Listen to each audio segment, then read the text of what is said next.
Good morning बच्चों। आज हम कक्षा 8वीं में नागरिक शास्त्र का अध्ययन करेंगे। नागरिक शास्त्र में आपको तिमाही परीक्षा के पहले मैंने कर के बारे में बताया था। तिमाही परीक्षा नहीं, इसके पहले ही जो अध्याय 6 था आपका, उसमें कर टैक्स पढ़ रहे थे हम लोग। नागरिक शास्त्र के अंतर्गत अध्याय 6 जिसमें का शीर्षक है कर, इसका भाग 2 पढ़ेंगे। हम लोगों ने इसमें कर किसे कहते हैं, कर क्यों लगाया जाता है, कर कौन लगाता है, क्यों लगाता है, ये हर एक चीज़ के बारे में हम लोगों ने भाग 1 में अध्ययन किया कि हाँ कर हमको देना आवश्यक है ताकि सरकार उस पैसे से सार्वजनिक कल्याण जिनके पास ये सुविधाएं नहीं है वे सुविधाएं उनको उपलब्ध करवा सके। अब इसमें देखेंगे हम लोग, इसी में हम लोग पढ़े थे प्रत्यक्ष कर और अप्रत्यक्ष कर। प्रत्यक्ष कर किसे कहते हैं, जिसमें प्रति व्यक्ति आय का सरकार ने प्रति व्यक्ति आय के पीछे एक निश्चित आय निर्धारित की है। जिसमें किसी व्यक्ति का आय उससे अधिक होता है तो सरकार उस पर टैक्स लगाती है, उसको हम प्रत्यक्ष कर कहते हैं। कहने का तात्पर्य यह है कि जो कर सरकार जिस व्यक्ति पर लगाती है उस व्यक्ति को ही वहन करना पड़ता है, उसको हम बोलते हैं प्रत्यक्ष कर। अब देखते हैं अप्रत्यक्ष कर।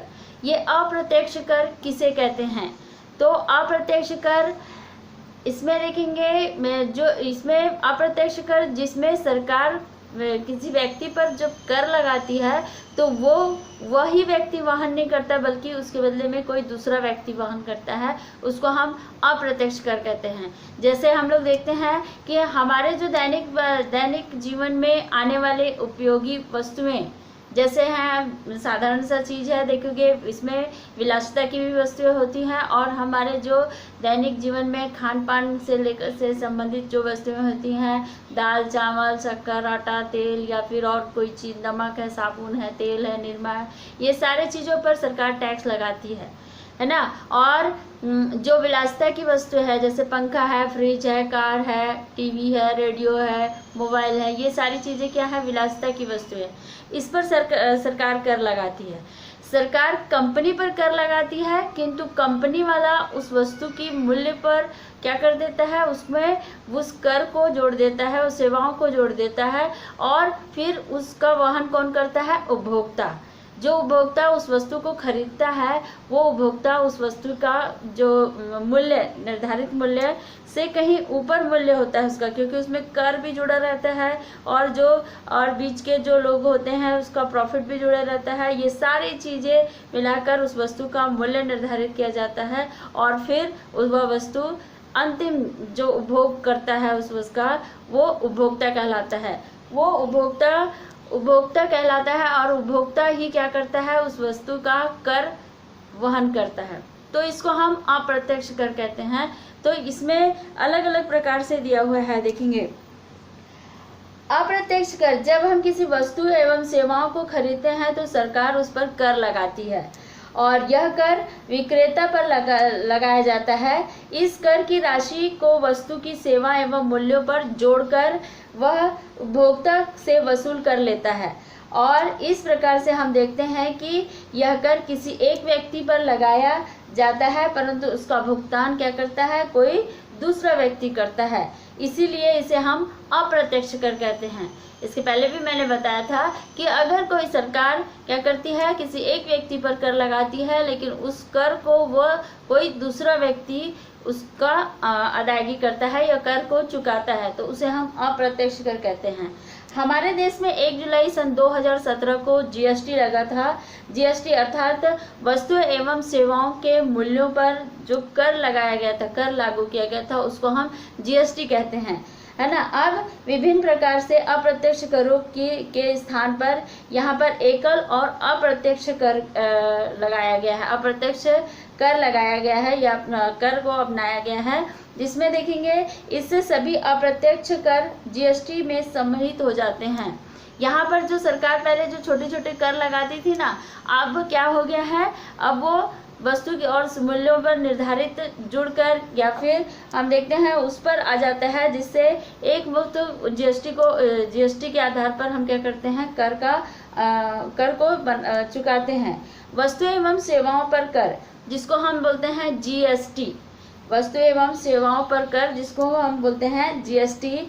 वस्तु एवं सेवा कर, जिसे हम जीएसटी के नाम से जानते हैं, यह एक अप्रत्यक्ष कर है। जो जीएसटी कहलाता है ना, हम लोग आज तक सुनते थे कि जीएसटी क्या है, सरकार जीएसटी लगाई है, सरकार जीएसटी लगाई। क्या चीज़ है जीएसटी? क्या है जीएसटी? वो है जिसमें हम लोग वस्तु और सेवाओं पर जो कर लगता है, वस्तु के लाने ले जाने में जो वाहन का खर्चा होता है वो, और वस्तु का जो उत्पादन कर होता है वो दोनों ही उस वस्तु के कर पर जो जुड़ता है उसको हम जीएसटी कहते हैं। और ये जो उत्पादन करता होता है उसको चुकाना पड़ता है, किंतु उत्पादन करता पहले तो चुका देता है, किंतु वह वस्तु के मूल्य को क्या कर देता है, बढ़ा देता है और निर्धारित करता है, ताकि यहाँ पर वो वस्तु उपभोक्ता तक पहुँचते तक वस्तु का मूल्य अधिक हो जाता है और उपभोक्ता को उसका पूरी तरह से कर को चुकाना पड़ता है। वस्तु एवं सेवाओं पर हमें जीएसटी के नाम से जानते हैं। यह एक अप्रत्यक्ष कर है जो वस्तु एवं सेवा दोनों पर लागू होते हैं।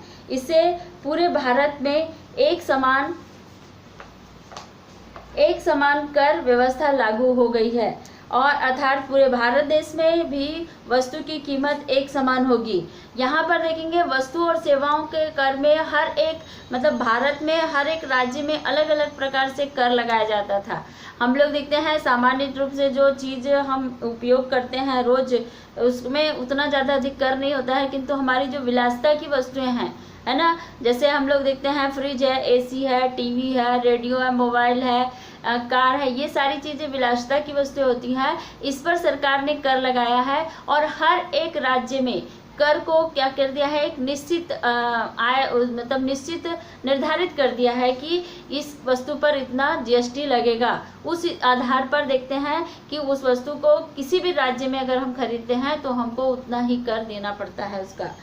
जैसे यहाँ पर उदाहरण के लिए बताया है, अर्थात पूरे देश में किसी भी वस्तु की कीमत एक समान होगी।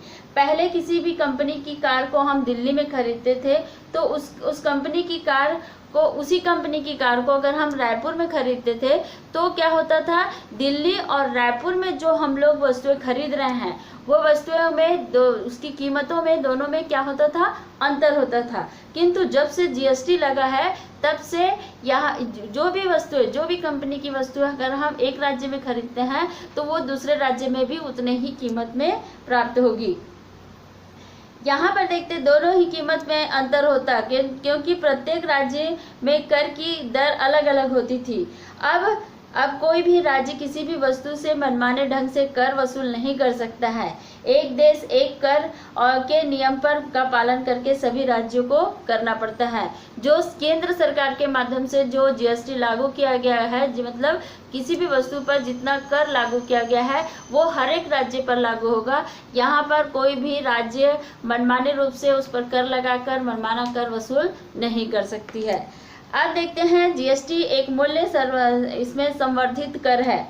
मूल्य संवर्धित कर कैसे है, तो जो किसी वस्तु के उत्पादन में प्रत्येक चरण पे केवल उसी हिस्से में लगाई जाती है जितनी उस वस्तु की कीमत में वृद्धि होती है।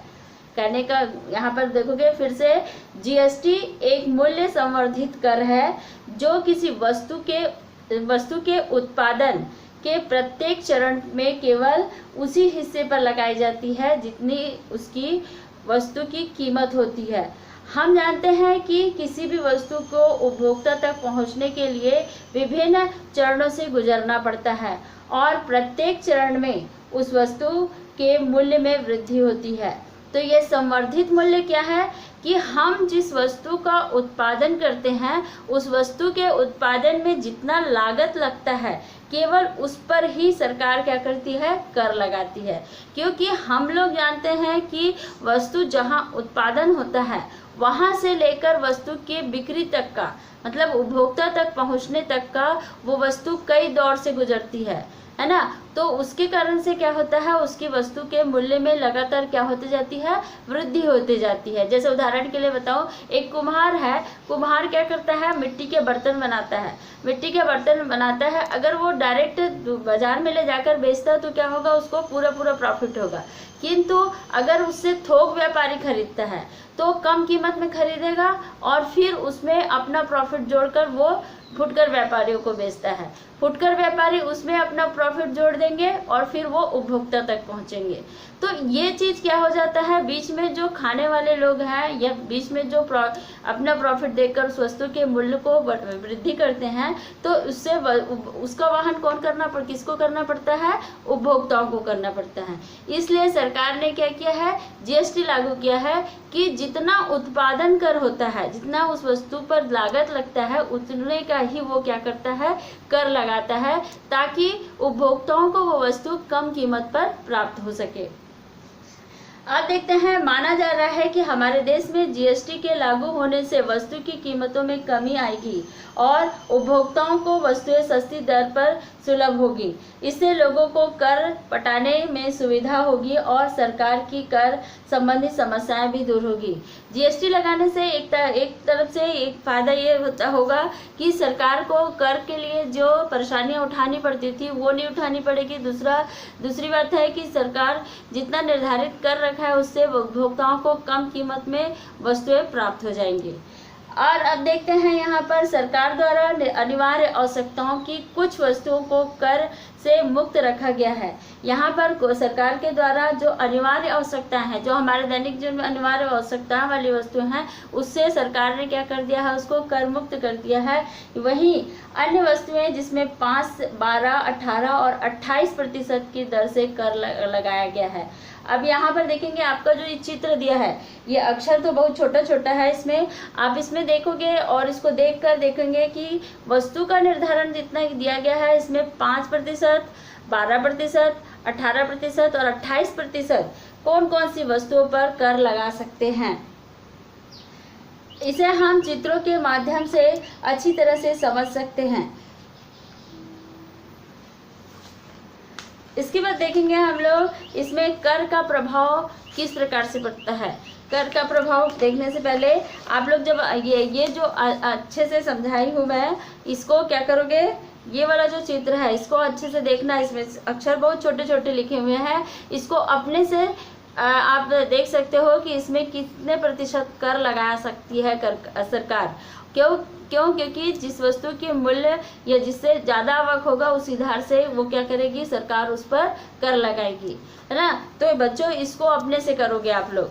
अब देखते हैं कर का प्रभाव किस प्रकार से पड़ता है। कर का प्रभाव किस पर पड़ता है और कर लगाने से पहले किन किन बातों को ध्यान में रखना चाहिए। सबसे पहले तो है, किसी भी कर को लगाने के समय में 2 बातों को प्रमुख रूप से ध्यान में रखना चाहिए सरकार को कि पहला उस कर से कितनी आमदनी होती है। अगर हम किसी वस्तु पर कर लगाते हैं तो वो कर की अदायगी या वो वस्तु की कीमत कितनी है और उस पर हम कितना कर लगा सकते हैं, जिससे हमको उससे कितना लाभ होगा, इस चीज़ को ध्यान में रखना चाहिए। दूसरा बात है, उस कर का असर किस पर होगा, अमीर पर होगा या गरीब पर होगा। क्योंकि रोज दैनिक जीवन में उपयोग में आने वाली जो वस्तुएं हैं, अगर उसमें अधिक कर लगा देगा सरकार तो गरीब लोगों के पर सबसे ज़्यादा प्रभाव पड़ेगा, है ना। और अगर विलासिता की वस्तुओं पर लगाता है तो उससे वो गरीब लोग उसको ज़्यादा उपयोग भी नहीं करते हैं और उसकी आवश्यकताएं भी नहीं होती है। तो ये दोनों चीज़ को ध्यान में रखते हुए कि अगर सरकार कर लगाती है तो उस वस्तु पर जिस वस्तु पर लगा है उसके खरीदारी पर किस पर सबसे ज़्यादा प्रभाव पड़ता है, अमीर पर पड़ता है या गरीब पर पड़ता है। तो ये 2 बातों को ध्यान में रखकर सरकार क्या करती है, कर लगाती है। सरकार वस्तु पर, इसमें देखेंगे, सरकार वस्तु पर कर लगाकर आय प्राप्त करती है। वस्तु और सेवाओं पर कर लगाने से उस वस्तु की कीमत बढ़ जाती है, चाहे वह अमीर हो चाहे वह गरीब हो, उस वस्तु को क्या करता है, वो खरीदता है और उपयोग करता है। लेकिन इसमें देखेंगे इसका असर कम करने के लिए सरकार की कोशिश होती है कि वह ज़रूरत की चीज़ों जैसे नमक है, साबुन है, तेल है, खाद्यान्न सामान है आदि पर कम दर पर वो क्या करे, कर को लगाए। और विलासिता की वस्तुएं जैसे टीवी है, फ्रिज है, एयर कंडीशन है, कार है, इस पर ज़्यादा कर लगाए, है ना। तो इसमें सरकार का क्या होगा, इसमें सरकार का लाभ होगा और इससे किसी भी प्रकार से न तो अमीर को प्रभाव पड़ेगा और न ही गरीब इससे प्रभावित होंगे। क्योंकि अगर दैनिक जीवन में उपयोग में आने वाली वस्तुओं पर अगर सरकार अधिक कर लगाती है तो उससे सबसे ज़्यादा प्रभावित गरीब होंगे, है ना। अगर विलासिता की वस्तुओं पर अगर वो कर थोड़ा बहुत ज़्यादा भी लगा देती है तो अमीरों को कोई भी फर्क नहीं पड़ता, किंतु गरीब लोग उसका उपयोग नहीं करते हैं या फिर कम करते हैं। अब देखते हैं, लेकिन ज़रूरत की जो चीज़ें हैं, चीज़ों से अधिक कर इकट्ठा हो जाती है क्योंकि ये अधिक मात्रा में बिकती है। जो हमारे दैनिक जीवन में आने वाली उपयोगी वस्तुएं हैं वो क्या होता है, रोज़ाना हम उसका उपयोग करते हैं और इसीलिए सरकार उस पर सामान्य रूप से इतना कर निर्धारित करती है कि ताकि गरीब लोग भी उसका वहन कर सके और अमीर लोग भी कर सके, और क्योंकि यह अधिक मात्रा में खरीदती है। और उसके बाद यहाँ पर जबकि विलासिता की वस्तुओं से अधिक होती है। तो बच्चों यहाँ पर देखेंगे थोड़ा सा और ये आप लोग उसको आगे पढ़ोगे क्योंकि लाइट गोल हो गया है, इसलिए 20 मिनट का जो वीडियो बना होगा उसमें आप लोग अच्छे से अध्ययन करोगे। ये पार्ट का अंतिम आ गया था जो पैराग्राफ है, जिसमें आप लोग अच्छे से इस पार्ट का अध्ययन करोगे कि कर क्यों लगाती है सरकार का कर लगाने का सबसे प्रमुख उद्देश्य क्या होता है और उद्देश्य लगाने के पहले वो किन किन बातों को ध्यान में रखती है। तो इस पार्ट का अध्ययन अच्छे बारीकी से करोगे और इसका जो छोटा छोटा प्रश्न है उसको आप निकाल कर कॉपी में लिखोगे। ठीक है, थैंक यू।